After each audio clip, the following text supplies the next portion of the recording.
Mumbai Tuck brought to you by Cotton King. Nature in every finish, premium, modern living in every ease. Cotton King Aura, linen, redefined. ही गोष्ट आहे 90च्या दशकातली, जेव्हा हर्षद मेहता या नावानं देशात धुमाकूळ घातला होता. शेअर बाजारात त्याच्या नावाचा बोलबाला होता. बँकर्स, उद्योजक, ट्रेडर्स सगळेच मेहताच्या तालावर नाचायचे. पण हर्षद मेहता नावाचा फुगा फुटला. त्यानं जवळपास 5,000 कोटीचा घोटाळा केल्याचा आरोप झाला. आताच्या चलनाशी जर त्याची तुलना केली तर हा घोटाळा 24,000 कोटींपेक्षा अधिक रकमेचा होता. हर्षदनं बँकिंग क्षेत्रातल्या लूपहोल्सचा फायदा घेत शेअर बाजारात तो पैसा गुंतवून बाजार आणि स्टॉक्स फुगवले. अर्थात मेहताचा कारनामा बँकिंग क्षेत्रातल्या काही प्रामाणिक नजरांमधून सुटला नाही. इन्व्हेस्टिगेटिव्ह जर्नलिस्ट सुचेता दलाल यांच्या एका बातमीनं मेहताचं रॉकेट अखेर कोसळलं. त्याच्यामागे CBI आणि इतर चौकशी संस्थांचा ससेमिरा लागला. हर्षद मेहता गजाआड गेला आणि 2001मध्ये हर्षद मेहताचा तुरुंगातच अंत झाला.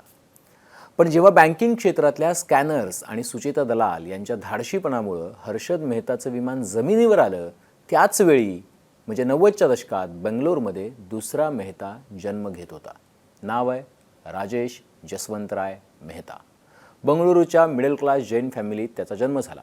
अत्यंत कमी वयात त्यानं किमती मेटल्सच्या व्यवसायात उडी घेतली. सुरुवातीला राजेश मेहता आणि त्याचा भाऊ प्रशांत मेहता गुजरातमधून चांदी खरेदी करायचे.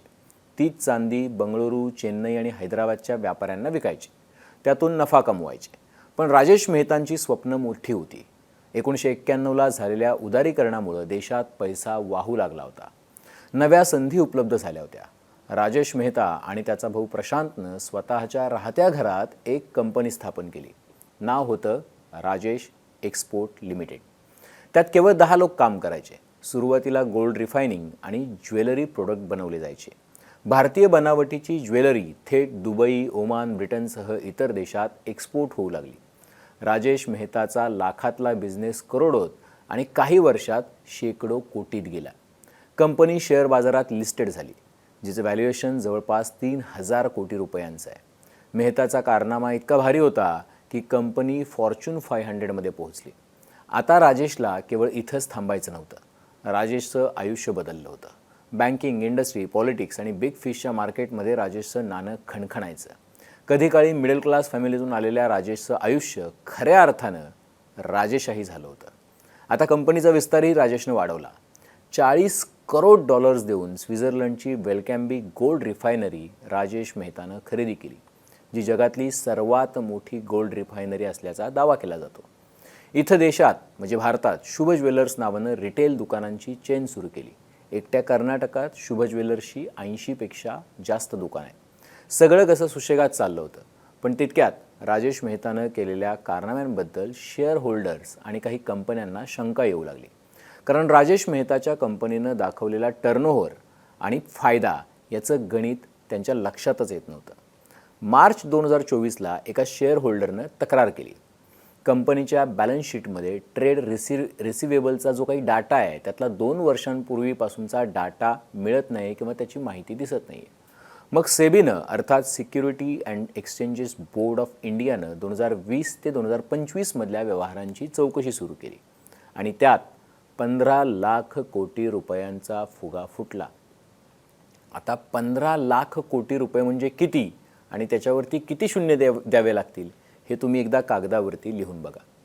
सेबीनं चौकशी केल्यानंतर 109 पानांचा अंतरिम आदेश पारित केला, ज्यात 2020 ते 25 या काळात राजेश एक्सपोर्टनं जितकी विक्री राजेश मेहताच्या कंपनीनं दाखवली त्यातली जवळपास 97% माहिती चुकीची होती असा आरोप आहे. म्हणजे जवळपास 15 लाख कोटी रुपयांचा रेव्हेन्यू दाखवला, त्यातला 97% रेव्हेन्यू जो आहे तो चुकीचा आहे किंवा चुकीची माहिती त्याबद्दलची दिली आहे असं सेबीचं म्हणणं आहे. सेबीनं त्यांच्या रिपोर्टमध्ये केलेले आरोप अधिक गंभीर आहेत. सेबीच्या दाव्यानुसार कंपनीच्या अकाउंट्स आणि फायनान्शियल स्टेटमेंट्समध्ये मोठा घोटाळा आहे. अकाउंट्सच्या कन्सॉलिडेशनच्या पद्धतीवर सुद्धा खूप प्रश्न उपस्थित केले गेले. कंपनीत ज्या काही इन्व्हेस्टमेंट आल्यात किंवा झाल्यात त्यासुद्धा क्लिअर नाही आहेत, त्याचे तपशील दिसत नाही आहेत. कंपनीत पैशांची अशी काही देवाणघेवाण झाली आहे जी रिपोर्ट करायला पाहिजे होती जी सेबीला कळवायला पाहिजे होती, पण तसं झालेलं नाही आहे. त्यामुळे इन्व्हेस्टर्स आणि शेअर बाजारासमोर कंपनीची आर्थिक स्थिती आणि एकूण जमा खर्चाबद्दल चुकीचं चित्र निर्माण झालं. 2021 ते 2024 या 4 ते 5 वर्षांच्या काळात कंपनीच्या स्टँडअलोन अकाउंटमध्ये 12,000 कोटी रुपयांचा रेव्हेन्यू चुकीच्या पद्धतीनं दाखवल्याचा आरोप आहे. राजेश मेहतानं जे डेरिव्हेटिव्ह ट्रेड केलं, म्हणजे वैयक्तिक डेरिव्हेटिव्ह ट्रेड केलं, जे त्याच्या पर्सनल अकाउंटवरून होतं, ते सुद्धा कंपनीच्या नावावर दाखवण्यात आलं आहे. त्याची किंमतसुद्धा जवळपास 11,400 कोटी रुपये. सेबीनं असंही म्हटलं आहे की डॉलरचा भाव वधारल्यानं किंवा कमी झाल्यानं कंपनीला जो फायदा झाला किंवा नुकसान झालं, त्यालाही रेव्हेन्यू किंवा खरेदी म्हणून दाखवण्यात आलं आहे. दुसरीकडे कंपनीला म्युच्युअल फंड आणि फिक्स्ड डिपॉझिटमधून जे व्याज मिळालं, त्यालाही कंपनीच्या मुख्य बिझनेसमधील कमाईच्या स्वरूपात दाखवण्यात आलं आहे. म्हणजे केवळ पैसे आले आणि पैसे गेले यावरच प्रश्न नाही आहे, तर जे पैसे आले ते काय म्हणून कंपनीनं दाखवले त्यावरही प्रश्नचिन्ह उपस्थित झालेलं आहे. आफ्रिकेपर्यंत जेव्हा सेबीची चौकशी पोहोचली, तेव्हा कंपनीनं सांगितलं की तिकडच्या सोन्याच्या खाणींमध्ये सुद्धा त्यांची इन्व्हेस्टमेंट आहे, पण त्यांची इंडिपेंडंट व्हेरिफिकेशन काही होऊ शकलं नाही की त्या खाणींमध्ये राजेश मेहतांच्या कंपनीचं इन्व्हेस्टमेंट आहे असे पुरावे इंडिपेंडेंटली सेबीला सापडले नाहीत. आता सेबीच्या म्हणण्यानुसार कंपनीचे पैसे राजेश आणि सिद्धार्थ मेहतांच्या पर्सनल अकाउंटवरून सुद्धा ट्रान्सफर करण्यात आले. म्हणजे पैसे कंपनीचे होते, पण त्याचा पर्सनल अकाउंटवरून वापर करण्यात आला आहे. आता सेबी मेंबर जे आहेत कमलेशचंद्र वासने यांनी काय म्हटलं आहे बघा. मोठ्या रकमा कंपनीच्या प्रमोटर्सच्या नावानं फिरवणं, प्रत्येक वेळी वेगवेगळे खुलासे देणं, त्यासाठी मंजुऱ्या न घेणं हे कॉर्पोरेट गव्हर्नन्सच्या गंभीर नियमांना पायदळी तुडवल्याचं निदर्शक आहे. आता तुम्ही म्हणाल की हे सगळं फार टेक्निकल आहे, नेमका पंगा काय आहे तो थोडक्यात समजेल असं सांगा. तर बघा, कसे हे 15 लाख कोटी रुपयांचे व्यवहार आज झालेत किंवा आमची कंपनी इतके मोठे व्यवहार करते हे दाखवण्यासाठी किंवा हे कागदावरती असं चित्र रंगवण्यासाठी काय करण्यात आलं बघा. म्हणजे जो सेबीचा आरोप आहे, सोन्याच्या कारभारामध्ये देण्याघेण्याचा व्यवहार हा खूप मोठा असतो, त्याचा व्हॉल्यूम खूप मोठा असतो, पण ही सगळी रक्कम कंपनीनं कमावली असं मानता येत नाही. आता उदाहरण घ्या, उदाहरण सोन्याचं घ्या की 1 लाख रुपये किमतीचं सोनं जे आहे ते राजेश मेहतांच्या कंपनीला रिफाईन करायला दिलं. ते कोणीतरी रिफाईन करायला दिलं एक्स व्यक्तीनं. त्या बदल्यात राजेश मेहता यांच्या कंपनीला मोबदला मिळाला. त्याचा किती? तर 1,000 रुपये. याचा अर्थ काय की राजेश मेहतांच्या कंपनीचा फायदा जो झाला तो 1,000 रुपये झाला. 1,000 रुपये त्यांना सोनं रिफाईन करण्यासाठी मिळाले आणि 1 लाख रुपयाचं जे सोनं होतं ते ज्यांनी रिफाईन करण्यासाठी दिलं होतं ते त्यांना परत गेलं. त्यामुळे त्या 1 लाख रुपयाशी राजेश मेहतांच्या कंपनीचा संबंध राहत नाही. केवळ 1,000 रुपये फायदा हा राजेश मेहता यांच्या कंपनीचा टर्नओव्हरमध्ये ॲड होतो. अशाच पद्धतीनं आपला टर्नओव्हर वाढवण्यासाठी या ज्या बाहेरून आलेल्या सगळ्या रकमा होत्या त्या कागदावर वाढवून दाखवण्यात आल्याचा आरोप आहे, ज्याद्वारे लोकांच्या डोळ्यात धूळ फेकण्याचं काम झालं आहे असं सेबीचं म्हणणं आहे. आता मुद्दा असा आहे की हा पैसा आला कुठून? तर तो तुमच्या आमच्या खिशातून आला आहे. कारण राजेश एक्सपोर्ट्स ही लिस्टेड कंपनी आहे. या कंपनीचे शेअर्स सामान्य लोकांनी खरेदी केलेले आहेत. त्याशिवाय ज्यांनी खरेदी केलेली नाही आहेत अशा लोकांनी कमीत कमी LICची पॉलिसी तर घेतली आहे. आता LICची पॉलिसी घेणाऱ्यांनी सुद्धा या बातमीकडे थोडं गांभीर्यानं बघण्याची गरज आहे. कारण LICनं राजेश एक्सपोर्टचे 10.8% शेअर्स खरेदी केलेत. आता हे करताना LICच्या गुंतवणूक टीमनं कंपनीच्या व्यवहारांची नीट पाहणी का केली नाही? लोकांच्या पैशांचा असा खेळ का केला? हा प्रश्न आहे. जिंदगी के साथ भी और जिंदगी के बाद भी म्हणणाऱ्या LICनं किमान अशा कंपनीत खरेदी करताना किंवा त्याचे शेअर्स खरेदी करताना गुंतवणूक करताना लोकांच्या जिंदगीचे तिनतेरा वाजणार नाहीत याची काळजी का घेतली नाही? हे प्रश्न आता विचारले जात आहेत.